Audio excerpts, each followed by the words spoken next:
My wife's therapist turned her against me on purpose. I used to know every curve of her laughter. Every pause she made before cracking a sarcastic comeback. For the past 8 years, Elena and I were more than just a married couple, we were a team. We fought sometimes, sure, but nothing that didn't blow over with a glass of wine or a late-night binge of old sitcoms. But something changed after she started therapy. It started small. She'd come home from her Tuesday sessions quieter than usual. Her eyes wouldn't quite meet mine. When I asked how it went, she'd shrug and say, "It's a lot to process." Fair enough, I thought. Therapy isn't always supposed to be comfortable. But then, it became more than that. She stopped laughing at my jokes. She started scrutinizing the way I talked to her, like every sentence I said was a potential weapon. I'd come home from work and find her sitting in the living room, staring at nothing, barely acknowledging me. When I asked her if something was wrong, she'd say, "You always do this. You always make it about you." I didn't understand where that was coming from. That wasn't Elena. The worst part? She wouldn't tell me what was happening in her sessions. She used to be an open book, even about the uncomfortable stuff. But now, it was like someone had closed the cover and thrown away the key. Every attempt I made to talk turned into a fight. Or worse, silence. Then one day, she left a notebook out. Not her usual journal, this one was leather-bound and unfamiliar. Curiosity isn't always innocent. I opened it. Inside were bullet points. Notes. Phrases. Emotional manipulation tactics. Control disguised as care. Gaslighting through kindness. Every single one circled. Some had my name beside them. I felt cold. Like the floor had tilted under me. That's not how I treat her. That's not who I am. I love her. I've always tried to protect her, provide for her. But somehow, her therapist had convinced her otherwise. The next session, I followed her. Not because I didn't trust her. Because I didn't trust what was being planted in her head. I told myself I wasn't going to follow her all the way to the building. That I was just going for a drive to clear my head. But my hands didn't turn the wheel. They gripped it harder. They guided me straight down onto Maple and 7th, to that discreet little wellness center tucked behind a row of designer yoga studios and overpriced juice bars. Elena's car was already parked out front. I sat 2 blocks away, engine running, tapping my thumb against the steering wheel like a metronome. What the hell was I doing? Spying on my own wife? But something didn't sit right. I wasn't jealous. This wasn't about another man. This was something deeper, something stranger. Like she was being hollowed out by whispers I couldn't hear. About 10 minutes later, I saw her therapist step outside. Not what I expected. Dr. Calder was young. Too young. Maybe early 30s. Long hair twisted into a perfect bun, dressed like someone who hosted TED Talks for a living. She wasn't unassuming or clinical. She was magnetic. The kind of woman you couldn't ignore when she walked into a room. Something about her posture, confident, almost predatory. I watched as she lit a cigarette and leaned against the wall like she owned the whole damn building. A moment later, another woman walked past and greeted her. They chatted. Laughed. And I could see it, the sway, the control in her smile. It wasn't warm. It was calculating. Like she knew how to draw people in and keep them close. I took out my phone and searched her name. Dr. Lilith Calder, licensed therapist. The site looked professional. Testimonials. Stock photos of serene landscapes. A paragraph about reclaiming your narrative. But then something caught my eye. A tab labeled, Client Philosophy. I clicked it. And my blood ran cold. It was filled with phrases like, retraining cognitive loyalty, disrupting patriarchal attachment patterns, and emotional unbinding from toxic familiarity. I knew therapy was supposed to challenge comfort zones. But this didn't sound like healing. It sounded like erasure.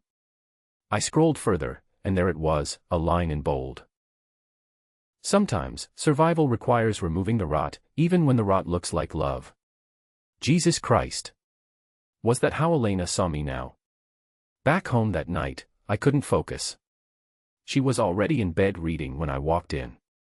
She didn't even look up. I tried to start a conversation, but she shut it down with a single sentence. You wouldn't understand. Dr. Calder says you're not capable of empathy.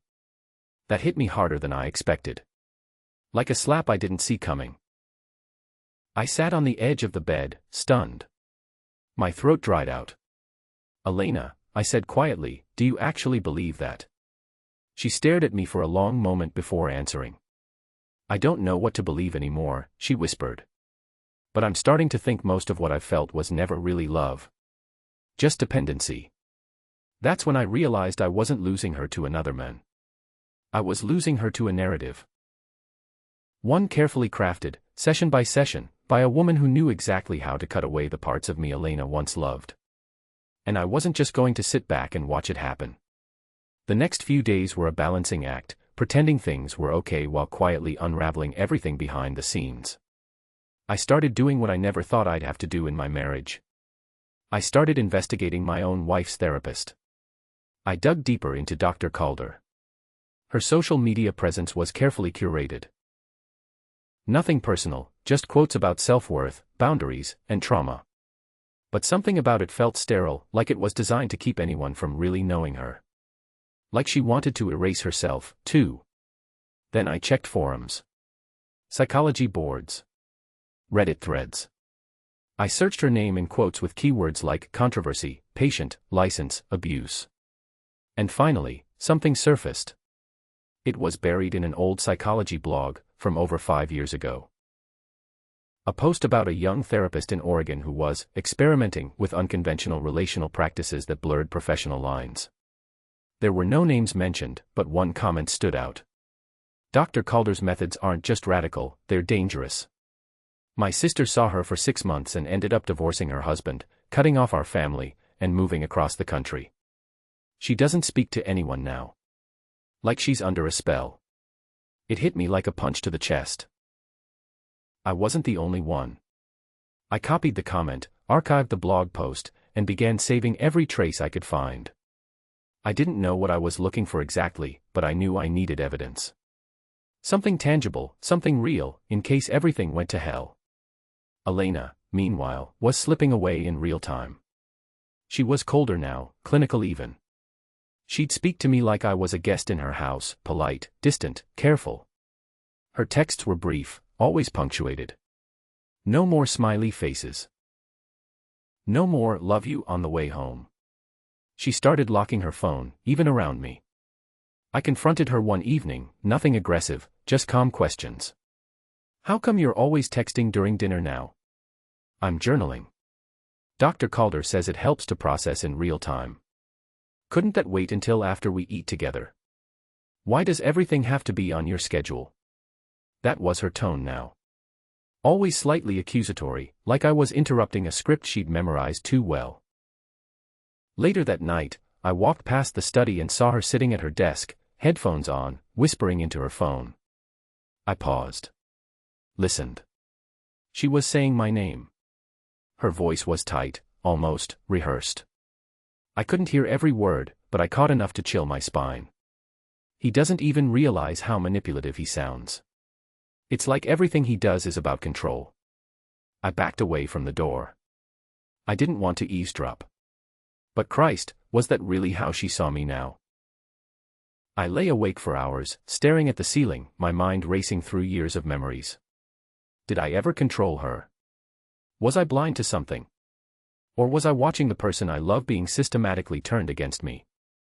The next morning, she told me she was going on a weekend retreat. Dr. Calder invited a few of us, she said. It's about reclaiming narrative identity. I blinked. You're going on a retreat with your therapist. It's perfectly ethical, she replied flatly. You wouldn't understand. And that's when something in me snapped. No. Fuck that. I was done playing the passive role in someone else's story. It was time to meet Dr. Calder face to face. The wellness center was as serene as ever, with its soft pastel walls and faint scent of lavender drifting through the vents. It was the kind of place designed to disarm you the second you walked through the door. But I wasn't here to relax. I was here to confront the woman pulling my wife away from me. Thread by thread. The receptionist raised an eyebrow when I asked to speak with Dr. Calder. I gave a fake name and said I was interested in becoming a client. She flipped through her appointment book and told me Dr. Calder could see me in 20 minutes. I nodded, kept my face neutral, and sat down. When Dr. Calder finally appeared, she walked with the same effortless confidence I remembered from watching her outside. She smiled politely, but her eyes didn't smile with her. "Mr. Rowan," she said, pretending to check the clipboard. I nodded. "Yes. I've been referred. Thought I'd come in for an initial consultation." She gestured for me to follow her down the hallway to her office. The room was all warm lighting and gentle tones, books neatly arranged, 2 chairs angled for conversation, a sand tray on the table like we were in a mindfulness catalog. We sat. She crossed her legs and tilted her head. "So, what brings you in today?" I studied her for a moment. "Honestly, I wanted to see who was unraveling my marriage." Her eyes didn't flinch. She only smiled tighter. "I'm not sure I follow." "Elena. My wife. You've been seeing her for 6 months. And ever since she started coming here, she's become someone else. Someone who looks at me like a threat." Dr. Calder leaned back, her expression unreadable. "People change when they grow. Sometimes they outgrow their circumstances." "That sounds rehearsed," I said. "Like something you'd feed a room full of people desperate to feel validated while you draw a line between them and everyone who cares about them." She smiled again, this time almost pityingly. "You're not the first husband to come in here like this," she said softly. Confused. Hurt. Angry. "But you should ask yourself, why does her healing make you feel threatened?" I stood up. "I'm not threatened. I'm not angry. I'm furious. Because I've been nothing but loyal to my wife. I've held her hand through the darkest parts of her life. And now you've planted ideas in her head that twist everything I've ever done into something toxic." She didn't respond immediately. Instead, she slowly rose from her chair, walked over to her desk, and opened a drawer. She pulled out a file. My wife's name was written across the tab. Then, without a word, she tossed it onto the table in front of me. Inside were pages, journal entries, notes, psychological analysis. Every interaction I'd had with Elena dissected like a lab rat. "You think this is manipulation," she said, voice calm. "This is her voice. Her truth. I just helped her find it." I stared at the pages. The words didn't even feel like Elena's. They felt manufactured. Too neat. Too precise. Like someone had helped guide her feelings into a template. I looked up. "You're not treating her. You're rewriting her." She didn't deny it. She simply smiled. And I realized, this wasn't therapy. This was conversion. One session at a time, she was sculpting Elena into someone else entirely. I didn't take the file with me. I left it on the table, untouched after the first few pages. Because the moment I saw my daughter's name on one of the pages, tangled into Elena's narrative reclamation, I felt something shift inside me. Something dark. Something protective. Elena could try to unwrite our marriage, but dragging Mia into this, that crossed a line. Back at home, I couldn't concentrate. Elena was still on her retreat, but the house felt haunted. Her absence didn't feel peaceful, it felt surgical. Like something had been carved out of the walls. I walked through each room slowly, looking at the framed photos, the souvenirs from old vacations, the drawings Mia made when she was 5. All of it suddenly felt fragile, like memories on the edge of a matchstick. I opened the drawer in her side of the desk. She always kept it locked, but I knew she had a spare key taped behind the vanity mirror upstairs. She never thought I'd look there, said it was for emergencies only. This qualified. Inside the drawer, I found a small black leather-bound notebook. It looked newer than the others she used. No stickers. No decoration. Just clean, unassuming, and ominous. I opened it. The first page stopped me cold. Session 3, Begin identifying separation phrases. Below it were bullet points, underlined sentences, some in Elena's handwriting and others I didn't recognize. Phrases like, I never really loved him the way I thought. My trauma response makes me confuse comfort for safety. My husband equals control. And then, scribbled faintly in pencil, delete old photos by October. Begin boundary distancing with Mia's bedtime routines. What the hell was that supposed to mean? I flipped further. Session 5, Test Reality Detachment. Practice rewriting first date story with new emotional tone. That's when it all clicked. Dr. Calder wasn't just helping Elena process emotions. She was rewriting Elena's entire history, memory by memory. Teaching her to apply new labels to old love. Teaching her to detach, invalidate, and overwrite the life we built together. It wasn't therapy. It was indoctrination. And it was working. The scariest part? Elena wasn't resisting it. She was participating. Willingly. Eagerly. She believed she was healing. I put the notebook down and backed away like it was something radioactive. Because in a way, it was. That night, I couldn't sleep. I sat in the living room, lights off, phone in hand. I hovered over the call button, debating whether to contact her parents, or maybe mine, or even a lawyer. But who do you call when someone's mind is being hijacked by a licensed professional? Instead, I called her cousin. She picked up groggily. Is everything okay? Have you noticed anything strange about Elena lately? A pause. I mean, yeah, she said carefully. She's been intense. And she doesn't talk to me the way she used to. She keeps saying things like, my old relationships were built on illusions. What does that even mean? I told her everything. Not all at once, but enough to make her go completely silent. When I was done, she whispered, that woman shouldn't be allowed near anyone. I agreed. But saying it didn't make it stop. Because I knew Elena would be home soon. And I had no idea which version of her was coming through that door. She came back Sunday evening, just as the sun was starting to slip behind the trees, casting long shadows across our driveway. I stood at the kitchen window, watching her car pull in slowly, deliberately, like she was calculating her entrance. When the door opened, she didn't greet me. Just dropped her bag in the hallway and walked straight past me like I wasn't even there. She looked thinner. Her eyes were sharper somehow, like she hadn't been sleeping but didn't care. Like whatever version of Elena left this house Friday, hadn't fully come back. Hey, I said cautiously, breaking the silence. She turned, blinked once. Oh. Hi. That tone again. Detached. Neutral. Measured. I tried to keep my voice steady. How was the retreat? It was transformative, she said, walking to the fridge. Lots of group work. We did an exercise where we identified the false truths we've been living under. Eye-opening, really. I studied her. What kind of false truths? She smiled to herself, pulling out a bottle of water. Like mistaking comfort for love. Or mistaking obligation for loyalty. That hit like a slap. I was being boiled down to psychological jargon. Reduced to footnotes in her new narrative. Elena, this isn't you, I said quietly. This is something else.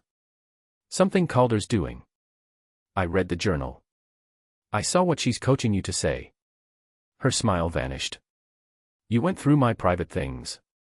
I ignored that. She's not helping you.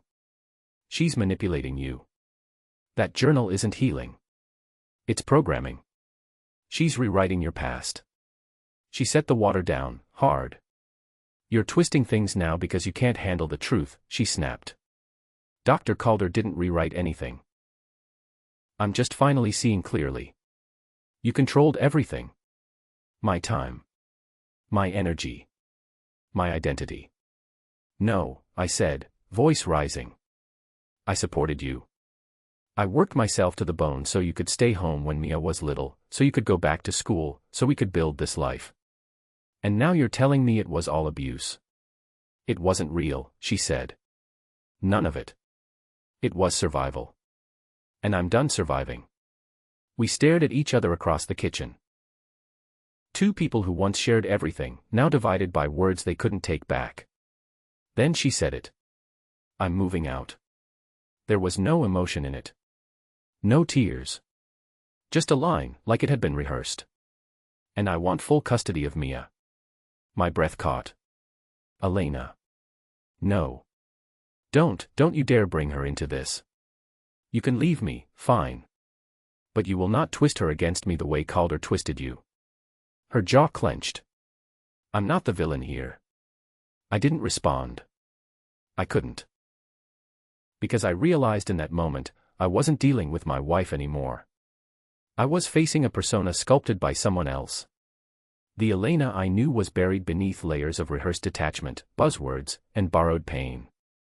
And whoever this woman was now, she was preparing for war.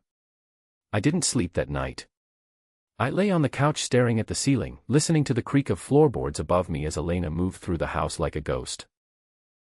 At one point, I thought she stood at the top of the stairs watching me. I didn't look. I didn't want to know. The next morning, I got up before Mia stirred. I packed her school lunch, set out her shoes by the door, and acted like the foundation of our family hadn't just been yanked out from under us. Mia was my anchor. She didn't know what was happening, but she felt it. She was quieter. Less curious. Watching both of us with those wide, cautious eyes like she was waiting for someone to break the spell. Elena didn't say a word as we passed each other in the hallway. Just that same brittle silence. I tried to carry on, but I could feel it unraveling. She'd already filed paperwork, I found out that afternoon. I got a notice from a lawyer, custody request included. Full custody. On what grounds? Emotional unavailability, controlling behavior, and, get this, subtle intimidation. It was fucking unreal. That night, I called her cousin again. I was done playing defense. She's filing for full custody, I said. I need your help. Her cousin sighed. She told me she was taking steps to protect Mia from your patterns. I didn't know what she meant, but this is beyond reason now. It's Calder, I said. She's playing a long game. It's not just manipulation anymore, it's extraction. She's isolating Elena, rewriting everything about her life. And now she's trying to sever the last tie Elena has to reality. Okay. What do you need me to do? Tell me everything Elena's told you. Everything Calder said or done. I need something, anything, to prove this isn't just a messy breakup. It's calculated. She hesitated. Elena once said Calder made her do a role-play exercise. Said she had to relive a conversation with you but shift the power dynamic. She seemed disturbed afterward, like something cracked open. I took that in, gripping the phone tighter. And one more thing, she added. Elena's been saying things that sound off. Like textbook lines. Almost word for word from a support group I'm in. Phrases meant for victims of narcissistic abuse. But twisted. I knew then, I needed to record this. Everything. Before I lost Mia.